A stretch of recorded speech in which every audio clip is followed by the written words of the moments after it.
TJ was one of many fellow inmates who had big plans for the future. He had a vision. When he got out, he was going to leave the dope game for good and fly straight. And he was actually working on merging his two passions into one vision.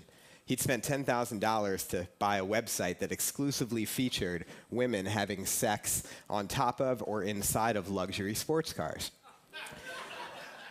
It was my first week in federal prison, and I was learning quickly that it wasn't what you see on TV. In fact, it was teeming with smart, ambitious men whose business instincts were in many cases as sharp as those of the CEOs who had wined and dined me 6 months earlier when I was a rising star in the Missouri Senate. Now, 95% of the guys that I was locked up with had been drug dealers on the outside. But when they talked about what they did, they talked about it in a different jargon, but the business concepts that they talked about weren't unlike those that you'd learn in a first-year MBA class at Wharton.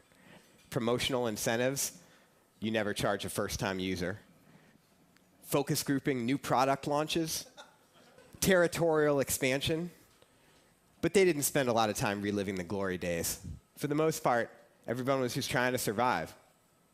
It's a lot harder than you might think. Contrary to what most people think, taxpayers don't pay for your life when you're in prison. You got to pay for your own life. You got to pay for your soap, your deodorant, toothbrush, toothpaste, all of it. And it's hard for a couple of reasons. First, everything's marked up 30 to 50% from what you'd pay in the street. And second, you don't make a lot of money. I unloaded trucks. That was my full-time job, unloading trucks at a food warehouse for $5.25, not an hour, but per month. So how do you survive? Well, you learn to hustle. There's all kinds of hustles. There's legal hustles. You pay everything in stamps. Those are the currency. You charge another inmate to clean his cell. There's sort of illegal hustles, like you run a barbershop out of your cell.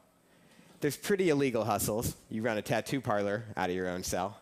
And there's very illegal hustles, which you smuggle in or you get smuggled in, drugs, pornography, cell phones. And just as in the outer world, there's a risk-reward trade-off. So the riskier the enterprise, the more profitable it can potentially be. You want a cigarette in prison? $3 to $5. You want an old-fashioned cell phone that you flip open and is about as big as your head? $300. You want a dirty magazine? Well, it can be as much as $1,000. So as you can probably tell, one of the defining aspects of prison life is ingenuity.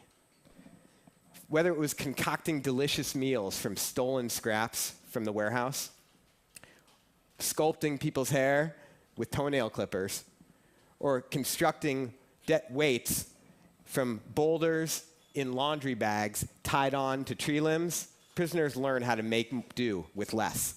And many of them want to take this ingenuity that they've learned to the outside and start restaurants, barbershops, personal training businesses.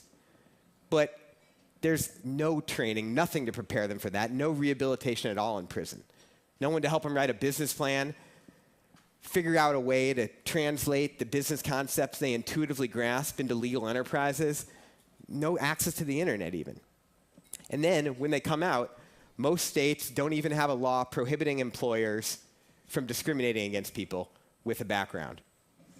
So none of us should be surprised that 2 out of 3 ex-offenders reoffend within 5 years.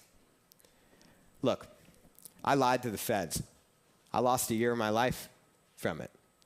But when I came out, I vowed that I was going to do whatever I could to make sure that guys like the ones I was locked up with didn't have to waste any more of their life than they already had.